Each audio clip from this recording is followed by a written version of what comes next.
Hello, gamers. I'm Al Spader, and I'm the writer and designer of the Sentience 2d20 role playing game, currently up on Kickstarter with about a week left to go. We've been getting a lot of questions recently about character creation and how does character creation work. If you're familiar with the other 2d20 systems, some of the books give you like archetypes to use, while others give you life paths to use. And Sentience does kind of like a hybrid of both. You are a robot who was sent to terraform a planet, so you were programmed to do certain things. Uh, this programming comes from your role. Once you've established your role as a robot, you then get to take care a life path that happens after you awaken. And that's when you get a lot of your personality type stuff. So we're going to run through this, fairly quickly. This guy right up here above me on the screen is the robot that I'm going to be using. My goal is to.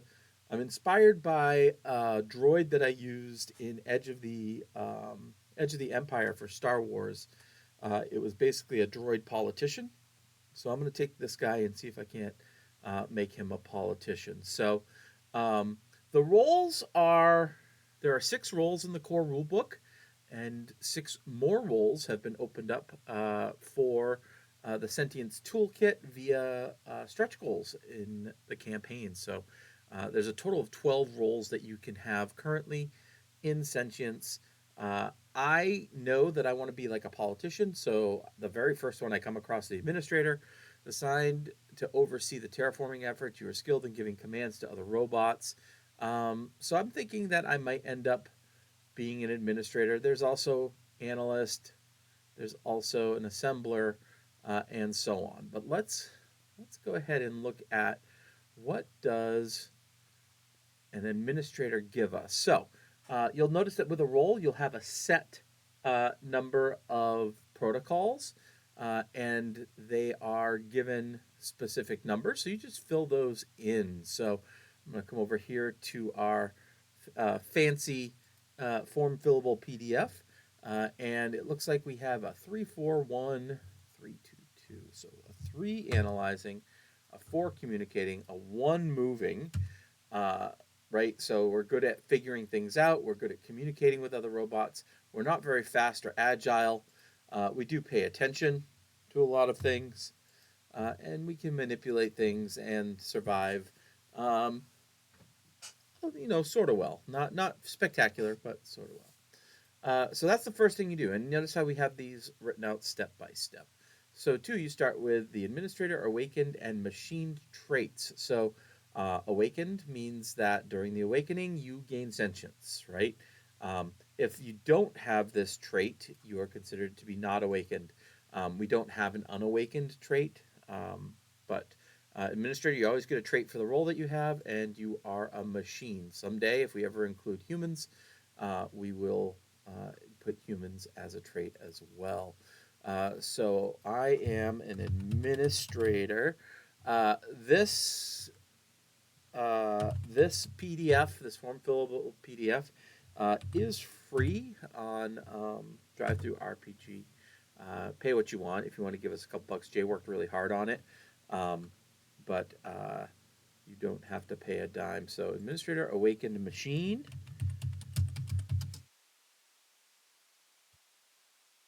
So we get those punched in there. Again, remember, traits allow you to do something or not do something, or make something easier or make something harder. Create 2 programs that relate to your original assignment during the terraforming efforts. So step 3, these programs can literally be anything that you make up. What did your character do when they were originally here doing their job before they awakened? And you get 2 of those here. So I definitely think that leadership is going to be one of them.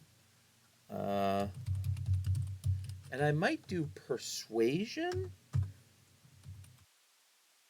Like really good at like convincing other people to do things, I think is what I might go for my 2 programs. Um, Although persuasion does kind of mean like usually persuading is you have intent, and that doesn't really come without sentience. So let me think about that for a second. Maybe that'll come later if I get an opportunity to add some other programs. Let's say this is team dynamics. Really good at organizing, essentially. Uh, all right, so step 4, you then gain 2 talents that you had installed before the terraforming efforts. So all told, you'll have 4 talents by the end of character creation. So you'll notice that the talents are actually just after the life path section. So what sort of talents could we have? Adaptive firewalls, adaptive shields, advisor. Whenever you assist another with a communicating protocol, the character being assisted may reroll 1d20. That's kind of good. That seems like something a politician might do. Coordinated efforts, decisiveness. That's kind of cool. Dauntless. Ooh. Whenever you attempt a task to resist being intimidated or threatened, you may add a bonus d20 to your dice pool. All right, so I'm going to go ahead and say advisor and dauntless are going to be my 2 talents. I'll write those down right here. Advisor and dauntless. Again, we'll get more talents as we go through our life path. But currently we're just seeing what did we start with? What did we start with? So we're on to step 5 already. Wow, that's crazy. You also have access to these following talents. So advanced directive matrix. Once per scene, you may direct another machine to use its reaction to attempt a task. And coordination subroutines. You're adept at coordinating the efforts of several machines to accomplish a task. So I'm guessing that I will probably end up taking at least one of these as we move through. So it says that I can take them whenever I have a chance to add talents. These 2 are added to my list, so that's kind of cool. So that is what I was programmed with to land on the planet and start terraforming.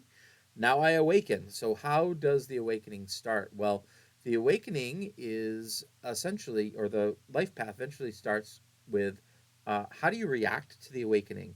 Like, what did your bot do when they realized that they were self-aware and that they were starting to develop these emotions? And there's 6 different ways that you can react: aggressiveness, confusion, curiosity, disengagement, engagement, and observation.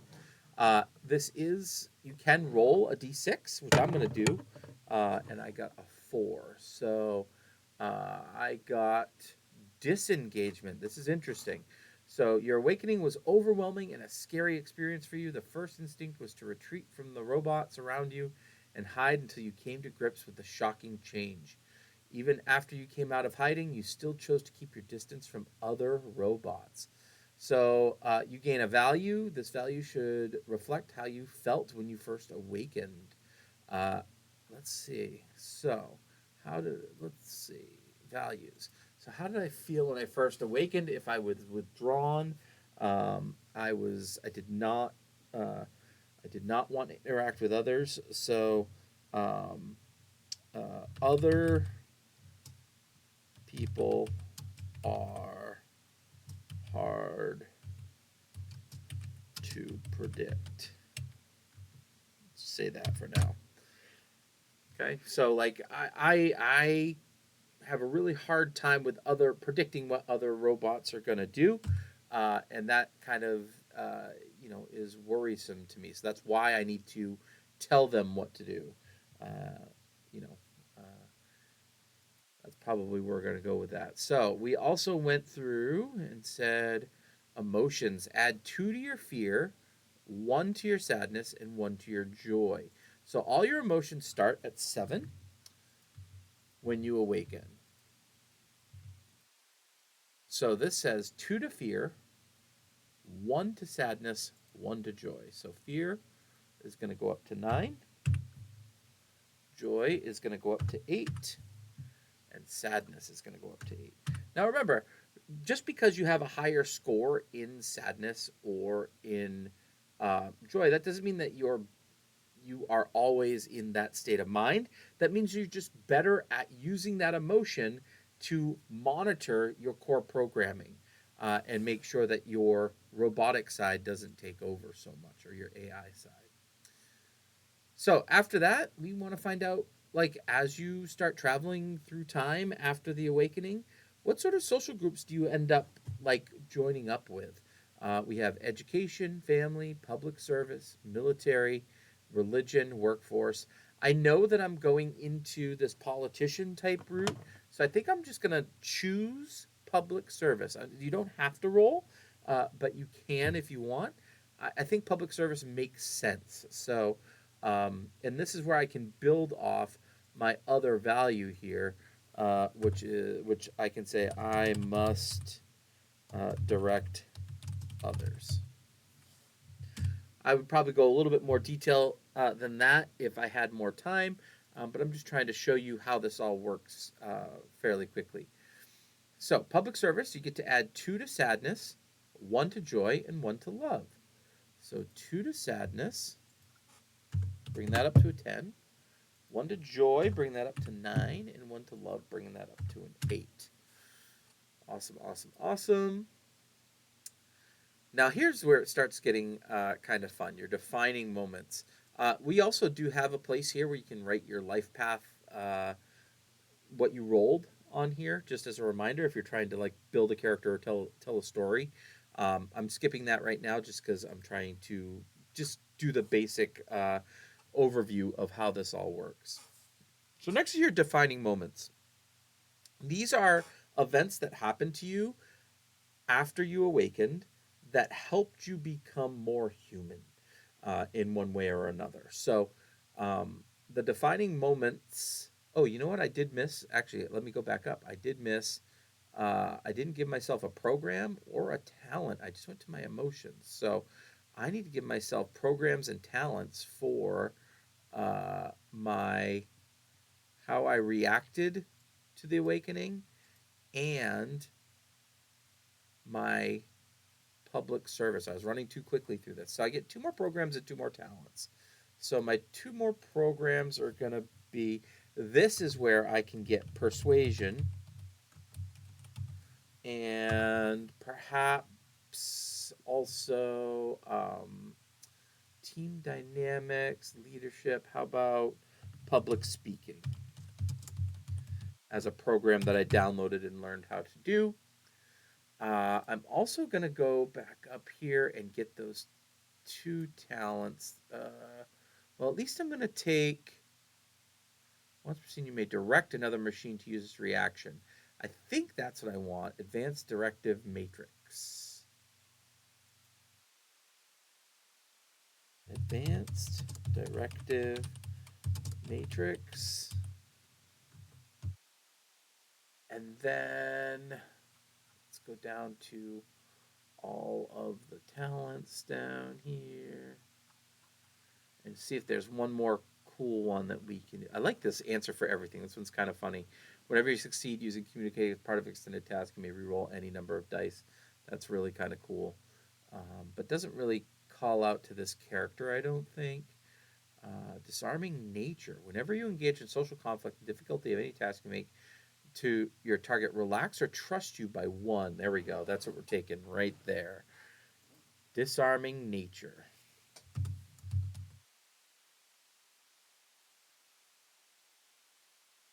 Awesome. So I have my 4 talents. I have 4 of my 6 programs. And let's see about what my defining moments are going to be. I think defining moments are fun to just randomly roll because weird stuff pops up that you need to kind of work into your backstory. So my first one is going to be, let's see, 19. So 19 is you wrote a new program. So you created a new program that improved many robots' efficiencies. What was the program you wrote? How did the program affect others? How long did it take to write?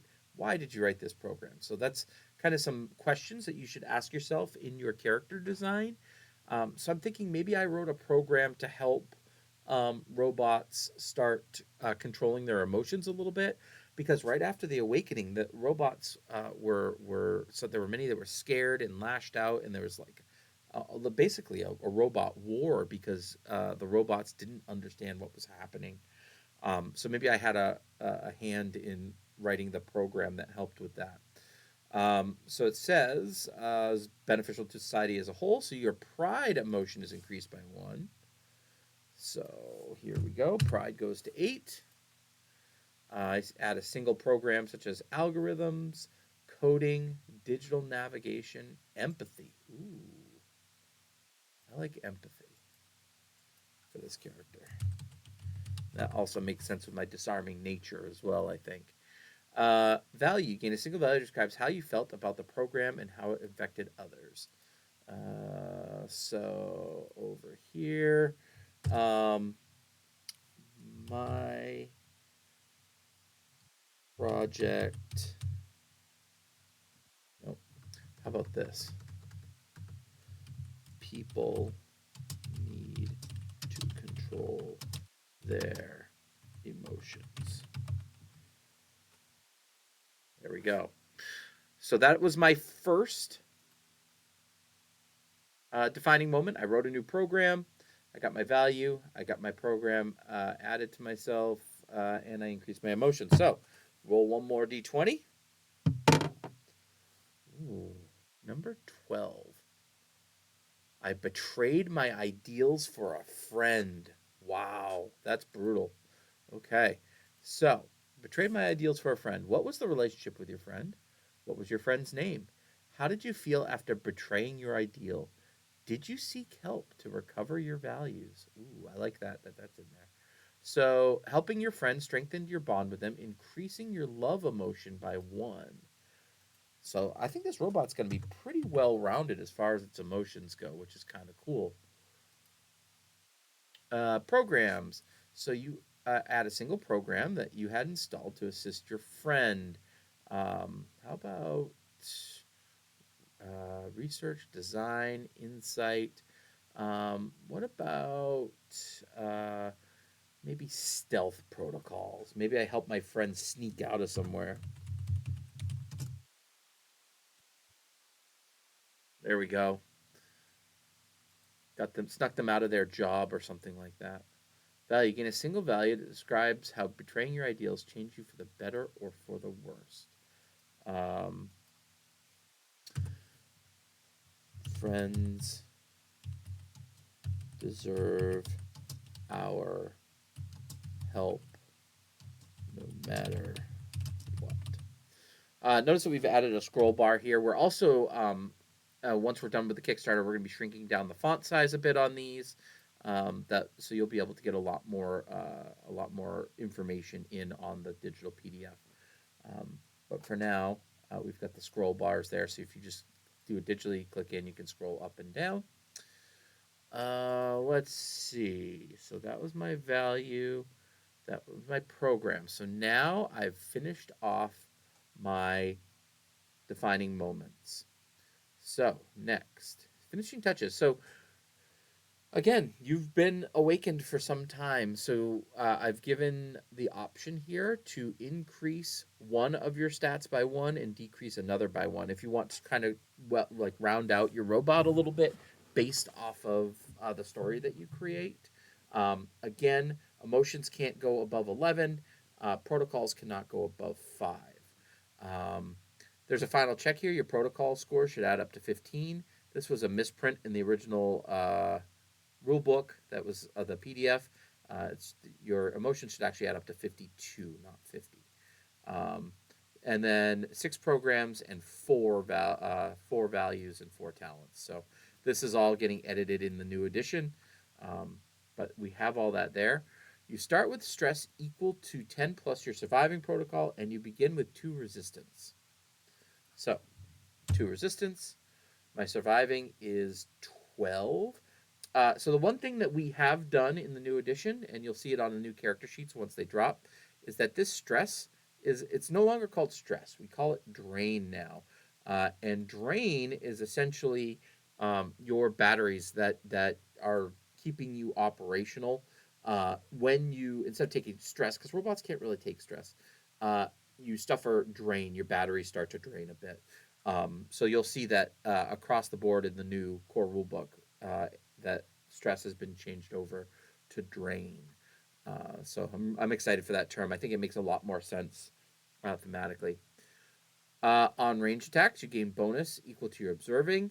On melee attacks, you gain a bonus equal to your surviving. And on cyber attacks, you gain a bonus equal to your analyzing. We'll come back to that in just a minute. Choose your name and decide a rough description of your personality. Well, we've already got this little tiny robot up here above me that we know we're going to look like. Let's. How about Orator 7? I like doing that. Just a word and a number. Of course, some robots might have silly names that they're mimicking from humanity. Others might still keep their original designations. That's completely up to you. Additional social groups. Do you have any other social groups that you're a part of? You can actually just write that here in the Lifepath if you want. Starting equipment. Each character begins with a single ranged weapon. If you wish to have a heavy weapon, you have to take the talent for it. So if you didn't take that talent along the way, you can't have a heavy weapon. And a single melee weapon. In addition, you have 2 requisition points spent on equipment and upgrades, which is just a few extra like bonuses that you get to like your weapons or to other features on your body. So weapons. Let's see. We gotta go down to the weapons section. This will load. So the weapons section has its own chapter towards the end of the book because there's a lot of tables and a lot of information. So we go through the rules first and then give you your weapons. So coming up on it now. Combat, right? Because you need weapons for combat. So here we go. Awesome. Equipment, weapons, etc. So you could choose to not have a weapon on your character. And I think that as you progress through the timeline, it's possible that weapons start disappearing or becoming rarer. We do put the weapon qualities and the stress effects. We're now just going to call these damage effects, weapon effects, because again, we're getting rid of that term stress. So bludgeoning weapons. Let's see what we got here. So we've got bludgeon weapons, small, medium, large. We've got blades. We've got choppers. Those are like axes, machetes, those type of things, and saws. So I think that this character will probably have, looking at the body, maybe it has. It probably has like a dagger or something on the back of one of those wrists, right? So we'll call it a blade. And I'm probably going to use words more than weapons. So let's go ahead and say small blade.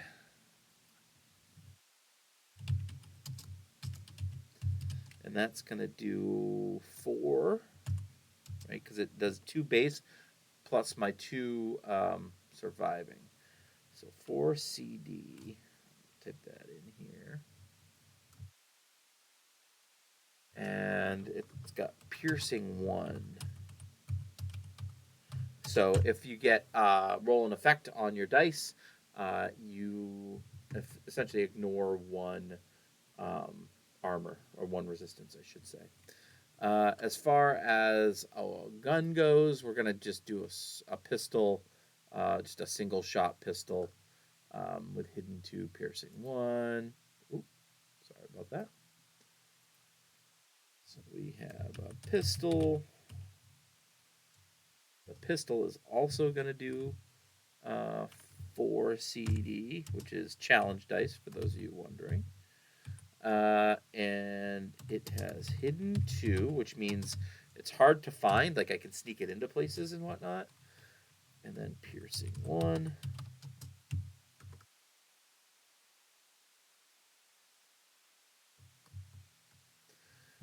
Now, I also have access to cyber weapons. Now, the cool thing about cyber weapons are like they're not physical. They are literally attacks that you can make across the hub at other people. They're basically like the psychic attacks of this world.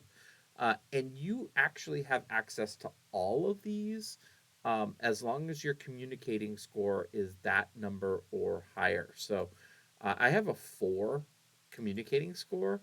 So I actually have access to all of these. uh, I will usually take the ones I like the best and put them on my character sheet. Um, you notice that these are pretty fun names. I'm going to take Cortex Worm just because I don't want to deal with trauma and really messing up other robots. I don't think I would be like that. However, Cortex Worm might be fun, like the overload bit could really, stun someone essentially. Um, so Cortex Worm, we'll add it on. Cortex Worm.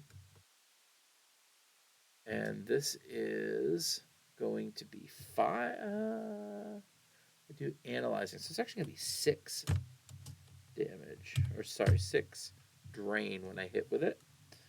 And it has, we said recon and overload 1.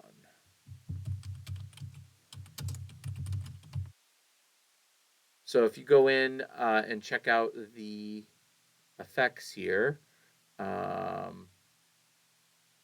recon, what does that do? When you use the aim minor action with a recon weapon, the next ally to attack the target that you did may reroll 1d20 on their attack. So essentially, you make someone easier to be hit by others. That's kind of cool. And overload 1 until the end of its next turn. If the target is a machine, tasks that it attempts have their difficulty increased by X for each effect rolled.